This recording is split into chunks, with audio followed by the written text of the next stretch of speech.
এখন সারা দেশব্যাপী এখন সবচেয়ে বড় যন্ত্রণার নাম হলো সমন্বয়ক। সবচেয়ে বড় যন্ত্রণা, গ্রামে গ্রামে সমন্বয়ক পৌঁছে গেছে, থানায় থানায়, জেলায় জেলায়, এবং এদের কাজ হলো চাঁদাবাজি করে বেড়ানো। আমি যা শুনি চতুর্দিক থেকে, এখন আর কান ধরার, মন দিয়া শোনার আর সময় নাই। অবস্থাটা হয়ে গেছে, এরা দেশটাকে এমন একটা জায়গাতে নিয়ে যাচ্ছে, আমার মনে হয় এক সময় মানুষ রুখে দাঁড়াবে, এবং সেই সময়টা খুব বেশি দূরে নয়।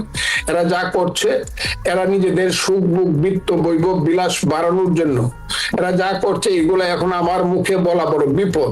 এই কারণে বিপদ যে তারা আমার সন্তান তুল্য। এইসব ছেলে পেলের একটা সময় সাহসিকতা দেখাইছে, সেই সাহসিকতার পরিণতি যে এইটা হবে, এইটা ভাবতে গেলে আমার নিজেকে খুব ছোট মনে হয় যে একটা দেশে এই ধরনের ঘটনা ঘটতে পারে। হ্যাঁ, আমার মনে হয় না, শুধু আমি এখন বিশ্বাস করা শুরু করছি তাদের পিছনে স্বাধীনতা বিরোধী শক্তির কালো হাত আছে, এবং তারাই তাদেরকে সাহস দিয়া এই জায়গাতে নিয়ে যাচ্ছে, যেটা এই দেশের জন্য সবচেয়ে দুর্ভাগ্যের ব্যাপার হয়ে যাবে, সবচেয়ে দুর্ভাগ্যের। এবং দেশটা এমন একটা জায়গাতে যাবে, আমি আর এখন এটা চিন্তা করতে পারতেছি না। তারা যদি এই পথে চলতে চায়, মুক্তিযুদ্ধের বিরোধী পথে, ৭১-এর পাকিস্তানি হানাদার আলবদর রাজাকারদের পথে যদি তারা চলতে চায়, তাহলে এই দেশে কিন্তু এমন ঘটনা ঘটবে যেটা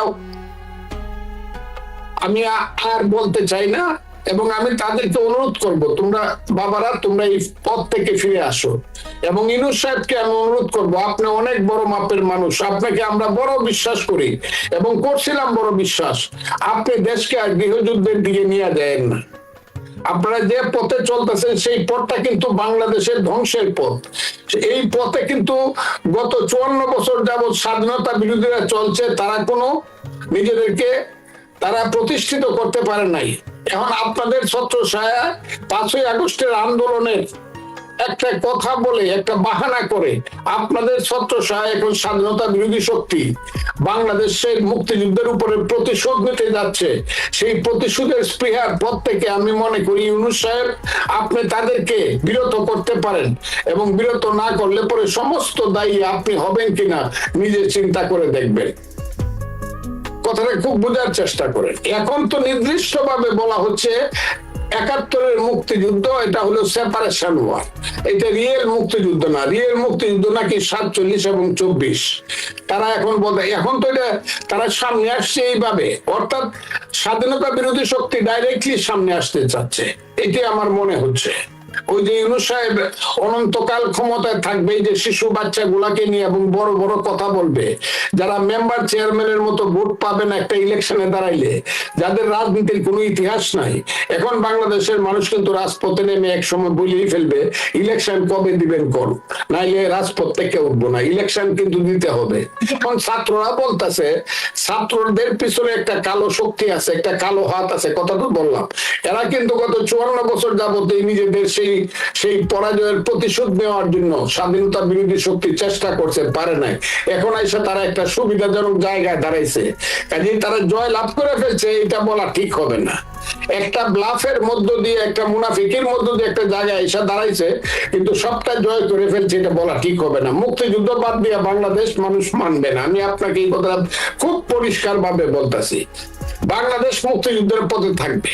নির্বাচন দিয়ে ক্ষমতাকে জনগণের প্রতিনিধিদের হাতে তুলে দিতে চায়, একটা ফেয়ার ইলেকশনের মাধ্যমে অন্তত তারা সেফ একটা এক্সিট পাবে।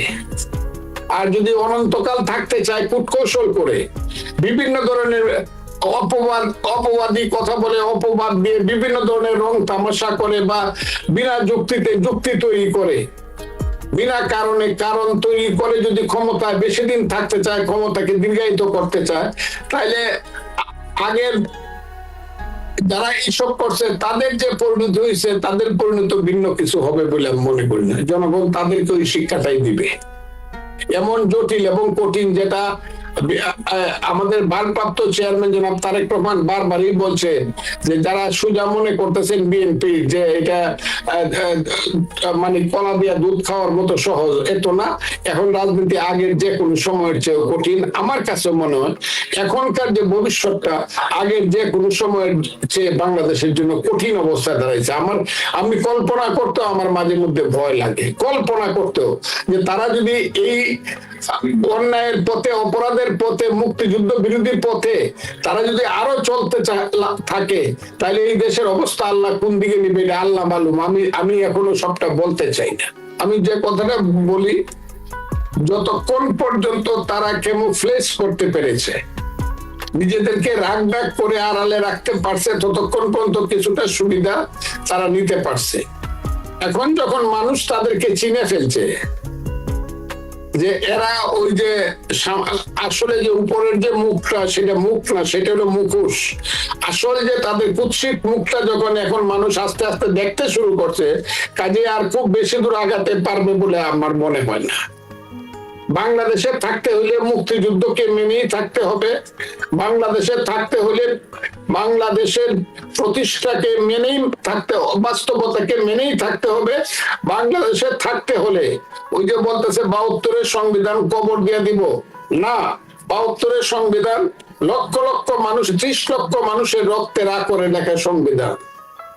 কাজেই যারা এটা ওই মুক্তিযুদ্ধের রাইফেল ছিল, এটার কলম আর মানুষের রক্ত ছিল, শহীদের রক্ত ছিল কালি।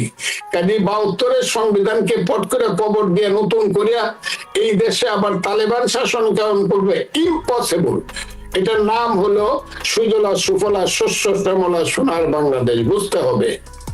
কাজে এটা এত সহজ না। আপনি যেটা বলতেছেন যে তারা ইচ্ছা করলে সবকিছু শক্তি অর্জন করতে পারবে, আমার বিশ্বাস মানুষ যেহেতু সজাগ হয়ে গেছে, বাড়ির মালিক যখন সজাগ হয়ে যায়, চোর কিন্তু ঘরে ঢুইকা চুরি করতে পারে না, আবার দৌড়াইয়া চলে যায়। এটা হলো আমার ধারণা। আমি তো বললাম যে আমি মুক্তিযুদ্ধে কোনদিন একদিনের জন্য পেট ব্যথা করে, মাথা ব্যথা করে রাইফেল ধুয়ে যুদ্ধে যাই নাই, এমন কোন ইতিহাস আমার 9 মাসে নাই। কিন্তু এখন আমি বড় ভীত, এখন আমি বড় ভীত। শত্রু বড় লুক্কায়িত শত্রু, যারা মানুষকে ব্লাফ দিয়া এত বড় কাজ করে ফেলতে পারলো, তারা আর কি কি করবে এই ব্যাপারে আমি খুব শঙ্কায় আছি। আমি আপনাকে তারপরে বললাম যে এখন মানুষ মোটামুটি আধা সজাগ হয়ে গেছে, আমরা সজাগ করার চেষ্টা করতেছি, মুক্তিযোদ্ধারা আমরা সজাগ করার চেষ্টা করতেছি। বস্তিওয়ালা জাগো, বস্তিওয়ালা জাগো। না দিলে তারা যে সময়ে বলছে আমরা ঠিক আছে 25 সন আমরা মানতে পারি, আমি এত মানতে রাজি ছিলাম না, এখন মনে করি 6 মাস। তাদের হাতে ক্ষমতা নিরাপদ না, তারা ক্ষমতা হস্তান্তর করবে গণতান্ত্রিক ভাবে, সেটা আর বিশ্বাসের মধ্যে আসে না। তারপরে যদি তারা যদি রিজনেবল টাইমে ইলেকশন না দেয়, বিশেষ করে 25 সনের মধ্যে, ইতিহাসের ভাগ্য, ইতিহাসের বিচারের ভাগ্য তাদেরকে বরণ করতে হবে। আমি এটা বলে দিলাম, ইতিহাসের কঠিন বিচারের ভাগ্য তাদের বরণ করতে হবে। আমি বুঝতে পারতেছি না, আপনাকে এই কথাটা বললাম, এটা আমি বুঝতে পারতেছি না চক্রান্তটা কত গভীরে। কারণ ছেলে পেলেদের চেহারা দেখলে, যে ছেলে পেলেরা আমি প্রথম দেখছিলাম একদম সাধারণ ছেলে পেলে, রাস্তা রাস্তা প্রাইমারি স্কুলে মানে ঘরে ঘরে গিয়া প্রাইভেট পড়ায় ভাত খায়, বলে 2 টাকা দিয়ে ভাত খেতে পারে না, সেই ছেলেদের চেহারা গুলো দেখলে, তাদের পোশাক আশাক দেখলে, তাদের গাড়ি ঘোড়া দেখলে আমার খুব সন্দেহ হচ্ছে, খুব সন্দেহ এটার পিছনে কারা আছে। এই ছেলেদের ওই শুকনা মুখগুলো আমি দেখতাম, সাধারণ মুখগুলো আমি দেখতাম, তাইলে আমার সন্তানের মতোই তাদের জন্য আমি দোয়া করতাম। কিন্তু এখন তাদের চেহারাগুলো দেখি 1 কোটি 2 কোটি 5 কোটি টাকা দামের গাড়ি দৌড়ায়, সকাল বিকাল রাত্রে দুপুর পোশাক পরিবর্তন করে, তাদের যে চেহারাগুলো আমি দেখতেছি এবং কথাবার্তার যে ব্যতিক্রম আমি দেখতেছি, আর যেভাবে সমন্বয়কের নামে বাংলাদেশে ভীতিকর অবস্থার সৃষ্টি করা হচ্ছে, আমার কাছে কেন জানি মনে হচ্ছে, আল্লাহ জানে এই দেশ কিভাবে সে রক্ষা করবে। তবে আমরা এই দেশের মানুষ সজাগ থাকতে হবে, মানুষকে সজাগ করতে হবে। কাজে যারা মুক্তিযুদ্ধকে বিশ্বাস করে না, তারা বাংলাদেশকে বিশ্বাস করে না, এবং বাংলাদেশকে যারা বিশ্বাস করে না, তারা কিছুতেই বাংলাদেশের উপদেষ্টা হইতে পারে না। বাংলাদেশের মন্ত্রী হতে পারে না, বাংলাদেশের নেতৃত্ব আইলে তাদেরকে বলতে হবে তারা অন্য কোনো দেশের এজেন্ট। আমি খুব ক্লিয়ারলি বললাম তারা অন্য কোনো দেশের এজেন্ট। এবং যারা মুক্তিযুদ্ধের এত বড় ত্যাগকে, বাঙালি জাতির হাজার বছরের শ্রেষ্ঠ অর্জনকে যারা সমর্থন করে না, তাদের পূর্বপুরুষের রক্তে কালিমা আছে। তাদের পূর্বপুরুষরা মুক্তিযুদ্ধে হেরে গেছে বলেই সেই পূর্বপুরুষের রক্তের বা হেরে যাওয়ার প্রতিশোধ দেওয়ার জন্য প্রতিহিংসা পরায়ণ হয়ে তারা এই কথা বলছে। কারা বলছে আমরা দেখতে পাচ্ছি, কিন্তু আমরা এখনো ধৈর্য ধরতে চাই। আমি গত পরশুদিনের আগের দিন, পরশুদিন 9 তারিখে জাতীয়তাবাদী দলের মুক্তিযোদ্ধারা, জাতীয়তাবাদী মুক্তিযুদ্ধ দল ঢাকার প্রেস ক্লাবে বিশাল একটা মুক্তিযোদ্ধা সমাবেশ করেছে এবং সেখান থেকে মেজর হাফিজউদ্দিন বীর বিক্রম সহ, জয়নাল আবদিন সহ, আমি সহ, আমরা সবাই, সাবেক এমপি এবং বিরোধী দলের নেতা হারুনুর রশিদ সহ, আমরা সবাই একযোগে বলেছি মুক্তিযুদ্ধ যারা বিশ্বাস করে না তারা 71-এর রাজাকারের বংশধর, এরা আল বদরের বংশধর, এদের এই দেশে শাসন করার বা রাজনীতি করার কোনো ধরনের অধিকার নাই। আমরা এই কথা খুব সুস্পষ্ট ভাবে বলতে চাই। আমি আপনাকে খুব পরিষ্কার ভাবে বলি, 71-এর মুক্তিযুদ্ধের সঙ্গে যারা এই মুক্তিযুদ্ধের তুলনা করে, আমি ওই দিন আমার বক্তৃতায় বলেছি বিড়ালকে দেখতে কিন্তু বাঘের মতোই দেখা যায়, বলা হয় বাঘের মাসি নাকি বিড়াল। 71-এর মুক্তিযুদ্ধ হলো বাঘ, আর 24-এর যে যুদ্ধ যেটাকে গণঅভ্যুত্থান বলা হয়, এটাকে যদি তারা মুক্তিযুদ্ধ বলতে চায় তাইলে আমি বলবো এটা হলো বিড়াল। বাঘ আর বিড়াল এক জিনিস না।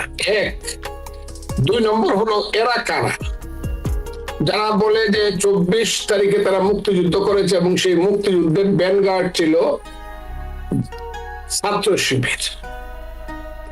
আমি বলবো ছি, আমি যদি জানতাম ছাত্র শিবির ওই 5ই আগস্টের সংগ্রামের ভ্যানগার্ড, আমি যাইতাম কিনা 1000 বার চিন্তা করতাম। যদিও শেখ হাসিনার শাসন সম্পর্কে আমার সাংঘাতিক ধরনের তার শাসনকে উৎখাত করার জন্য আমার সাংঘাতিক প্রচেষ্টা ছিল, তারপরে শিবির যে আন্দোলনের ভ্যানগার্ড, এটাই যদি সত্য হয় তাহলে সেই আন্দোলনে আমি ছিলাম না, বাবা আমি নাই, বা যদি গিয়েও থাকি সেটা আমার ভুল হয়েছে বলে আমি মনে করব। সে আন্দোলনের ভ্যানগার্ড শিবির না, যারা বলতেছে তারাও না। সে আন্দোলনের ভ্যানগার্ড ছিল বাংলাদেশের জনগণ, হাজার হাজার লাখ লাখ মানুষ যারা এসেছে, তারা এরা না, তারা এসেছে একটা আমি কি বলবো, প্রতীকী একটা নেতৃত্বের মধ্যে দিয়ে। বলা হয়েছে ছাত্ররা নেতৃত্ব দিচ্ছে, কেউ দেখতে চায় নাই কোন ছাত্ররা নেতৃত্ব দিচ্ছে, শুধু জানছে ছাত্ররা নাক দিয়েছে, লাখে লাখে মানুষ এসেছে। ওই যে 15 বছরের শেখ হাসিনার বিরুদ্ধে মানুষের যে সাংঘাতিক ধরনের রাগ, ঘৃণা, কারণ 3টা ইলেকশন, 14 সন, 18 সন এবং 24 সন। 14 সনে শেখ হাসিনা বিনা ভোটে ক্ষমতায় গেল, 153টা সিট উনি নিজে নিয়ে নিলেন বিনা ভোটে। তারপরে 18 সনে